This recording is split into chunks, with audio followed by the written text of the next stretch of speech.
বাংলাদেশ একটি কৃষিপ্রধান দেশ। এদেশের প্রায় 40.05% মানুষ কৃষির সাথে কোনো না কোনোভাবে জড়িত। আমাদের জীবনযাপনে কৃষি অপরিহার্য। এদেশের মানুষ বেঁচে থাকার জন্য যে খাদ্য দরকার, সে খাদ্য উৎপন্ন হয় কৃষি থেকে।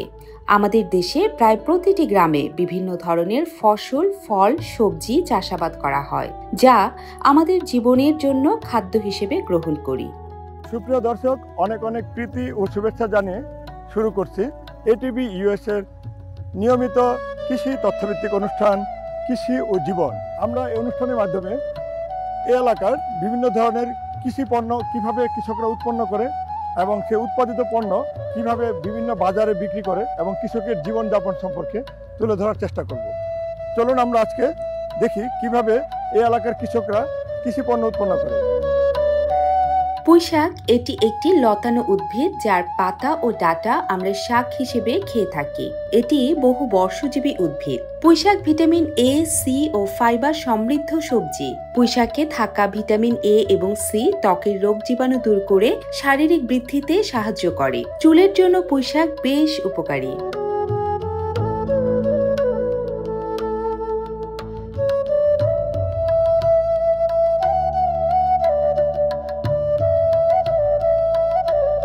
জি, আসসালামু আলাইকুম। জি জি, আলহামদুলিল্লাহ। আপনি ভালো আছেন? তো ওই যে সাত সকালেই দেখছি যে আপনি এই জমিতে এসে সবজি নিয়ে যাচ্ছেন। তো এই যে আপনার সাথে কিছু মহিলারাও কাজ করতেছেন। তো আপনার এই জমিতে কি পরিমাণে পুঁইশাক লাগিয়েছেন? এটা পুরোটা আমার 3 বিঘা জায়গা আছে। মোটামুটি আলহামদুলিল্লাহ খুব ভালো শাক হয়েছে। সকাল সকালে না কাটলে আবার শহরের কাছে তো আমাদের টাটকা সবজিটা আর কি। আপনার এই গ্রামের নাম হচ্ছে হলো আপনার হরজতপুর, কেরানীগঞ্জ থানা, হরজতপুর, হরজতপুর ইউনিয়ন, চর জগন্নাথপুরের গ্রাম আর কি। এই গ্রামে আপনারা যারা কৃষক আছেন, তো আপনাদের এই কৃষি কাজের যে উৎসাহ উদ্দীপনা এবং আপনাদের জীবনযাপন কিরকম চলছে? আসলে এটা ব্যাপার আছে কি, সবজি তো মোটামুটি এক সময় একটু ভালো দাম পাওয়া যায়, আবার অনেক সময় দাম একটু কমে যায়। যখন কম পাওয়া যায় তখনই মানে কৃষকের লস হয়। কি লেগে সব জিনিস খরচ, সারের দাম বেশি, ওষুধের দাম বেশি, মনে করেন যে হাল চাষ করা তার দাম বেশি। সবজিটা যায় যদি 10 টাকা দাম পাওয়া যায়, তাহলে কৃষকের মনে একটা আনন্দ পাওয়া যায়। অনেক সময় সবজি এখান থেকে বাজারজাত করে নিয়ে অনেক সময় ফালায় দেওয়া লাগে, বিক্রি করা যায় না। এবছর মাঝে মধ্যে ধন্যবাদ নিছি আমি, দেখা গেছে আরতে নিয়ে আমার বুদলির টাকাটাও আসে নাই।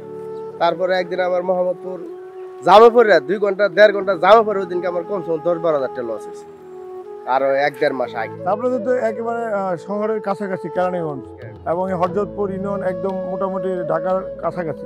তো আপনারা খুব দ্রুত সবজি মানে তুলে আপনারা তো শহরে নিয়ে বিক্রি করলে ভালো দাম পাবেন। ভালো দাম পায় মানে আমাদের সবজিটা অন্তত ঢাকার বাইরে থেকে একটু দাম বেশি যায়, কিন্তু তরতাজা টাটকা, এই জন্য আমাদের বেচাটাও একটু ভালো, আবার দামও মোটামুটি আমরা ভালো পাই। সবজিটাও টাটকা সবজি যখন কাটতেছি, তো দেখা গেছে 2 ঘন্টার মধ্যে আমরা শহরে চলে আমি রায়বাজার আড়তে বিক্রি করি, সেখানে পাইকারি সেল দিই। এরা আবার নিয়ে বিকালের মধ্যে টাটকা সবজিটা বিক্রি। এই যে টাটকা একেবারে সকালের হালকা কুয়াশা পড়া যে সবজি, এই সবজি দেখতেও তো ভালো লাগতেছে অবশ্যই ভালো। এবং এই সবজি যদি শহরের মানুষ খুব কাছ থেকে যদি এই সবজিটা কিনে নেয়, তারাও নিজেরাও খুব ভালো লাগা কাজ করে যে আমি ভালো একটা সবজি আমাদের বাড়িতে নিজেরা গ্রহণ করতে পারতেছে। তো আপনি যে এই যে সবজি উৎপাদন করে এবং এই সবজি বাজারে বিক্রি করে আপনি কি ধরনের লাভবান হচ্ছেন? তো নিশ্চয়ই। আলহামদুলিল্লাহ আমি মোটামুটি বেশ কিছু ক্ষেত খামার করি, কৃষিকাজে আমার ব্যবসা, আবার একটু ড্রাইভিং করি, তাতে মোটামুটি আলহামদুলিল্লাহ আমি ভালোই আছি। আল্লাহ ভালোই রাখছে, মোটামুটি চলতে পারি। ঠিক আছে, থ্যাংক ইউ ভাই। ওকে, ঠিক আছে, আপনি কাজ করতে থাকেন। ঠিক আছে। সুপ্রিয় দর্শক, আমরা এই যে পুঁইশাক দেখলাম এবং এই পুঁইশাক এই এলাকার একটা ঐতিহ্যবাহী সবজি। এই সবজি এখানে উৎপাদন করে খুব কাছেই ঢাকা শহরে বিক্রি করার সুন্দর একটা কার্যক্রম। এখানকার কৃষক ভাইয়েরা খুব দ্রুত তাদের এই কৃষি পণ্য শহরে বিক্রি করে ভালোই লাভবান হচ্ছে। আমার হাতে তো ময়লা। আরে ময়লা, এই মাটি তো সব, এই মাটিতেই আমাদের খাদ্য পণ্য উৎপন্ন হয়, যা দিয়ে আমাদের জীবনযাপন করতে হয়, তাই না? এই সবজি উৎপাদন করে কিরকম লাভবান হচ্ছেন? এই কাজ করে আমরা ভালোই আছি, আমরা সুখী আছি। কাজ কাম করে ধরুন যে 10 টাকা ইনকাম করে ছেলে পেলে নিয়ে খাচ্ছি, ভালোই আছি। আচ্ছা আচ্ছা, মোটামুটি ভালোই যাচ্ছে তো। বাচ্চা কাচ্চা ছেলে মেয়েদেরকে লেখাপড়া শেখাচ্ছেন তো? হ্যাঁ শিখাই। স্কুলে যাচ্ছে তো ঠিকঠাক মতো তাদের প্রতি খেয়াল রাখবেন।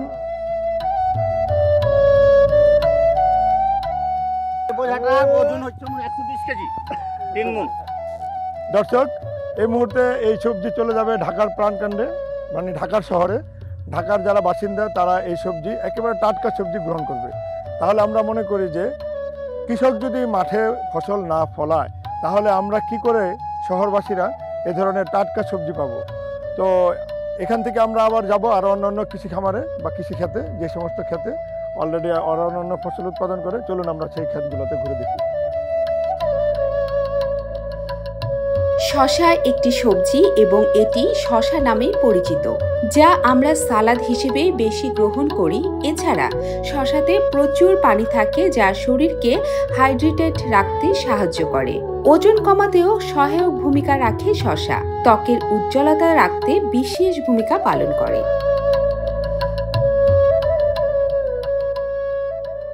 আমরা এখন একটা শসা উৎপাদন করে এমন একটা ক্ষেত্রে যাব, যে ক্ষেত্রে দেখতে পাচ্ছি প্রচুর পরিমাণে শসা উৎপাদন হচ্ছে। আমরা এখন যে এই ক্ষেতের মালিক যে এই শসা উৎপাদন করেন তার সাথে কথা বলবো। জি, আসসালামু আলাইকুম ভাই। জি, ভালো আছেন? আলহামদুলিল্লাহ ভালো আছি। যে আপনার নামটা একটু বলুন। আমি চঞ্চল, আমার বাসা এলাকায় এখানে। আপনার এই কতটুকু জমিতে শসা উৎপাদন করছেন? তো আমি শসা এখানে 40% জায়গায় শসা করছি। আমরা আছি ভালোই, তারপরও আমাদের কিছু সমস্যা তো আছে। যেমন আমরা উপযুক্ত এই কীটনাশকগুলি পাচ্ছি না, যেগুলি নাকি ক্ষেতের জমির উপযোগী। পাশাপাশি এই সেচের একটু সমস্যাও আছে জমিগুলিতে। যদি সেচ আর উপযুক্ত কীটনাশকগুলি আমরা পাইতাম, সেক্ষেত্রে আমরা আরও লাভবান হতে পারতাম। আরেকটা সমস্যা আমাদের কৃষকের আছে, তা হলো আপনার এই বাজারের কি বলে শস্যের উপযুক্ত বাজারটা আমরা পাচ্ছি না। যে টাকাটা আমরা এখন 50 টাকা কিলো শসা বিক্রি করি, 30 টাকা কিলো শসা বিক্রি করি, এটা দেখা গেছে ঢাকাতে 120 টাকা কিলো। এই যে 40 টাকা, 50 টাকা এবং 100 টাকার মধ্যে যে ব্যবধানটা, সিংহভাগ টাকাটা কিন্তু অন্য হাতে চলে যায়। মূলত প্রান্তিক কৃষকটা তা কিন্তু পাচ্ছে না। একটা সুন্দর একটা বাজার, যেখানে ভোক্তা এবং কৃষক সবাই যদি সমবেত হয়ে এই উপযুক্ত মূল্যটা আমরা পাইতাম, এখনকার চাইতে আমরা কৃষকরা আরও ভালো কিছু করতে পারতাম। আপনি কি মনে করেন যে যদি সরকারি ব্যাপারে কোনো ব্যবস্থা নেয় বা সরকারের কোনো নতুন করে কোনো পদক্ষেপ নেয় যে এই প্রান্তিক কৃষকদের জন্য তাদের বাজার ব্যবস্থাপনাটাকে একটু আরও ত্বরান্বিত করা যায়, সেক্ষেত্রে আপনারা লাভবান হবেন নিশ্চয়ই? হ্যাঁ, অবশ্যই। সেক্ষেত্রে সরকারের উদ্যোগে যদি আমাদের এই কৃষকের জন্য করা হয়, আমি না শুধু সমস্ত এলাকায়, যেমন নর্থ বেঙ্গলে এখন করতেছে, ওইখানে কৃষকের মাঝে উপযুক্ত যে সারটা প্রয়োজন সেই সারটা দেওয়া হইতেছে। এই আপনি সমানে কৃষকের মাঝে আসতেছে কৃষি অফিসাররা, জানি কি আমাদের এলাকায় আসে না বললেই চলে। আমি দেখি না আমার এলাকায় কোনো কৃষি অফিসার আসে। আপনাকে আরেকটা করি, সেটা হচ্ছে যে আমরা আমাদের এই প্রোগ্রামটা আমেরিকা ভিত্তিক একটা টেলিভিশন, এটিভি ইউএসএ মানে আমেরিকাতে এই টেলিভিশন চ্যানেলটা প্রচার হবে। কৃষক বা কৃষি ও জীবন, এই কৃষকের যে জীবন বা তারা কিভাবে তাদের জীবনযাপন করেন এবং কৃষিকাজ করে তারা কতটুকু লাভবান হচ্ছেন, কতটুকু ভালো আছেন বা মন্দ আছেন, এই ব্যাপারটা নিয়ে আমরা কথা বলতেছি। সেক্ষেত্রে আপনার কিছু বলার থাকলে বলুন। কৃষি প্রত্যেকটা এলাকায় কৃষিরে আমাদের দেশে যদিও বলে কৃষি স্বনির্ভর দেশ, তারপরে কৃষকের উপর কিন্তু অবহেলাটা বেশি। প্রথম থেকে একটা কৃষক সকাল 6টার সময় ঘুম থেকে উঠে তার জমিতে নামার পরে সারাদিন হাড় ভাঙ্গা পরিশ্রম করার পরেও দেখা যায় কৃষক উপযুক্ত বাজার পাচ্ছে না। যদি সে উপযুক্ত বাজার পায়, আর এটা যদি দেখাশোনা করার জন্য সরকার পর্যায় থেকে আমাদেরকে সহযোগিতা করে, আমি না শুধু সমস্ত এলাকার কৃষকরা অবশ্যই ভালো থাকবে, দেশ ভালো থাকবে, জাতি ভালো থাকবে, আমার বিশ্বাস। মানে আপনার কথা হচ্ছে যে আমরা যদি এই ভালো উৎপাদন করতে চাই বা ভালো উৎপাদন করতে পারি, তাহলে এই দেশের মানুষ ভালো থাকবে। কারণ আমরা যদি খাদ্য আমরা ভালোভাবে উৎপাদন না করি, তাহলে আমরা কিভাবে বাঁচবো, সেটা হচ্ছে আপনার মুখ্য উদ্দেশ্য। আমরা প্রান্তিক কৃষক হিসেবে আপনাকে অসংখ্য ধন্যবাদ। আমরা আপনার সাথে আবারও কোনো এক সময় দেখা হবে। সে পর্যন্ত ভালো থাকুন। প্রিয় দর্শক, আমরা এই মুহূর্তে যার সাথে কথা বললাম, উনি এই এলাকায় একজন সফল কৃষক, বাট ওনার এই কার্যক্রমের সাথে উনি খুবই আন্তরিকভাবে করে থাকেন। এখানে উনি শসা উৎপাদন করেছেন এই শশা আসলে বাজারে খুবই ডিমান্ড। আমরা প্রয়োজনীয় সময় বিভিন্নভাবে আমরা এই শশাকে সালাদ হিসেবে গ্রহণ করি। সেই শশা খুবই একটা সুপ্রিয় একটা সালাদ, কিন্তু এই শশাটাকে উৎপাদন করার জন্য আমাদের কৃষককে যদি আমরা পর্যাপ্ত পরিমাণে সহযোগিতা করতে পারি এবং সে যদি তার কৃষকের এই ন্যায্য দামটা পায়, সেই শশার যদি ন্যায্য দাম পায়, তাহলে আমরা তাকে নিশ্চিতভাবে তারা আরও শশা উৎপাদনের সাথে সহযোগিতা করবে, শশা উৎপাদনের কাজে ব্যস্ত থাকবে এবং বাজারে বিপুল পরিমাণে শশা থাকবে। আমরা যারা ভোক্তা হিসেবে সঠিকভাবে শশা নিয়ে নিতে পারবো, বাজার থেকে গ্রহণ করতে পারবো। তো দর্শক, আজকে এখানে আছে, এরপরে আমরা অন্য কোনো কৃষকের ক্ষেতে যাব। চলুন আমরা সেখানে যাই। ধুন্দুল একটি সবজি যা লাউ জাতীয় সবজির অন্তর্ভুক্ত।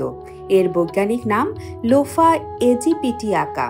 ধুন্দুল একটি বর্ষজীবী লতানো উদ্ভিদ। এর মধ্যে ভিটামিন ও খনিজ পদার্থ পাওয়া যায়, যা স্বাস্থ্যের জন্য খুবই উপকারী।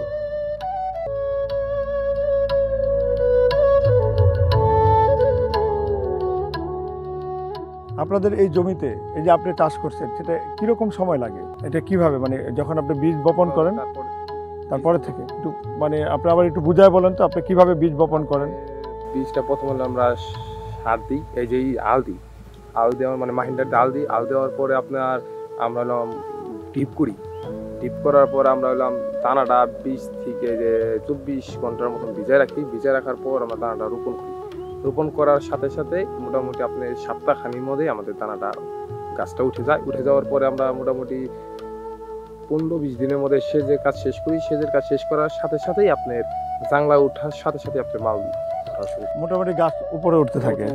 তো যখন উপরে উঠতে থাকে আর নিচের থেকে আস্তে আস্তে ফসল মানে ফল ধরতে থাকে। ও মাই গড, মানে ভালো একটা ব্যাপার যে আমরা তাহলে ধুন্দুল চাষ করে আমরা লাভবান হব। আপনি লেখাপড়া করতেছেন শুনছি, কিসে পড়েন? অনার্স ফার্স্ট ইয়ারে করি। আচ্ছা আচ্ছা, তো আপনি লেখাপড়ার পাশাপাশি কৃষি কাজও করেন, কেন করেন আপনি? কেন?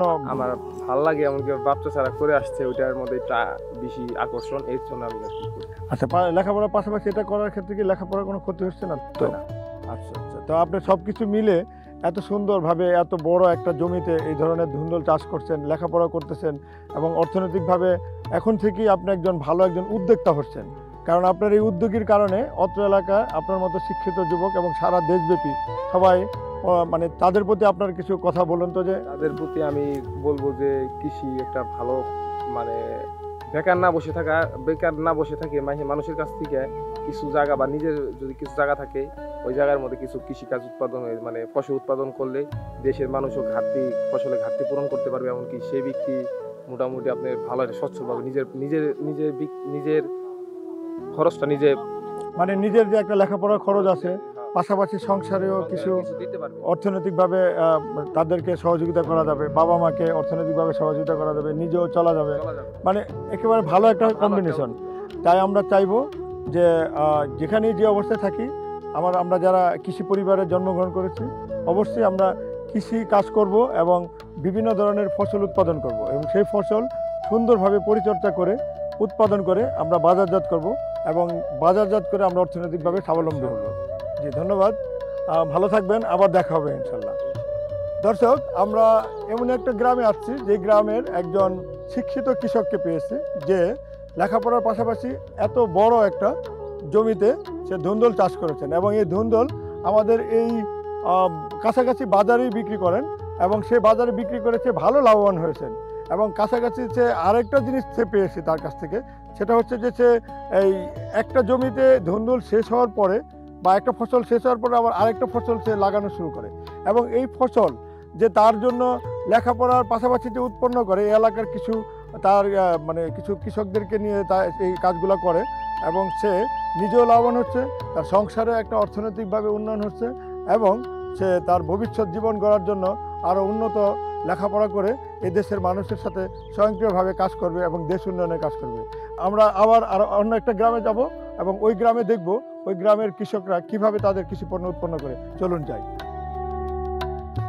পেয়ারা একটি ভিটামিন সি সহ বিভিন্ন পুষ্টিগুণ সমৃদ্ধ একটি ফল, যা ইংরেজিতে গোয়াবা নামে পরিচিত। এর বৈজ্ঞানিক নাম প্রেথিডিয়াম গোয়াজাবা। এটি সহজেই আমাদের দেশে চাষাবাদ করা যায়। পেয়ারা প্রতিদিন খেলে বিভিন্ন উপকারিতা পাওয়া যায়। পেয়ারা রোগ প্রতিরোধ ক্ষমতা ও হজম ক্ষমতা উন্নত করে এবং হৃদরোগের ঝুঁকি কমাতে সহায়ক ভূমিকা পালন করে।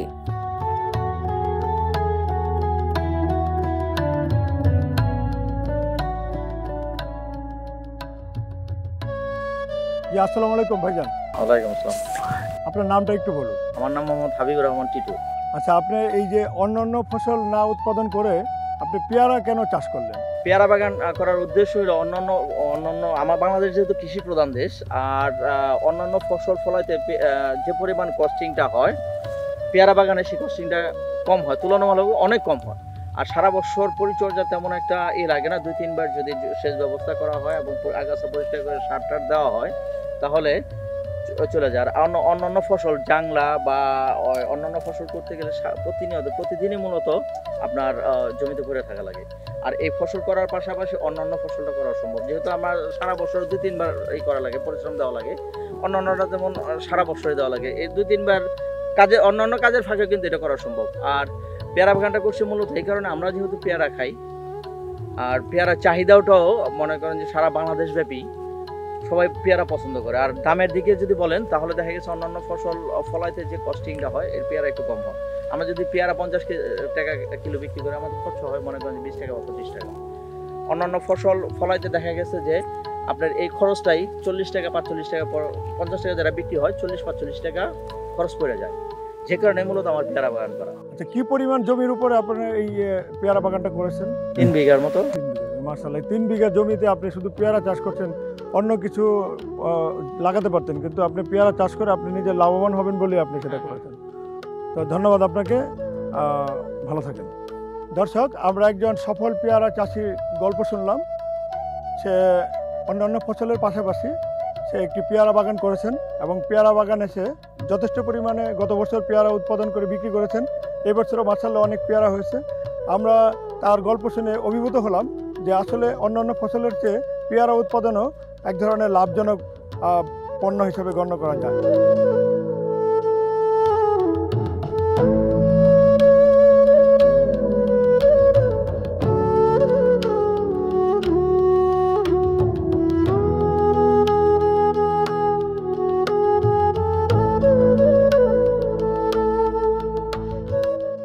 দর্শক, আমরা মানিকগঞ্জ জেলার সিঙ্গার উপজেলা ইসলামপুর গ্রামে বিভিন্ন কৃষকের উৎপাদিত কৃষি পণ্য তুলে ধরার চেষ্টা করেছি, কিভাবে তারা উৎপাদন করে এবং কিভাবে তারা বাজারজাত করে এবং তাদের জীবনের ইতিকথা।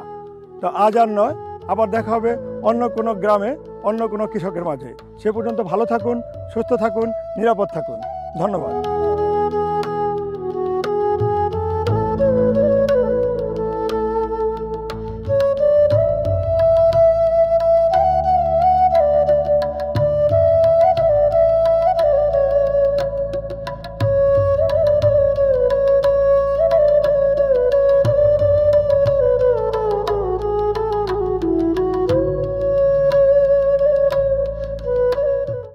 ATV USA, বিশ্বজুড়ে বাঙালিয়ানা।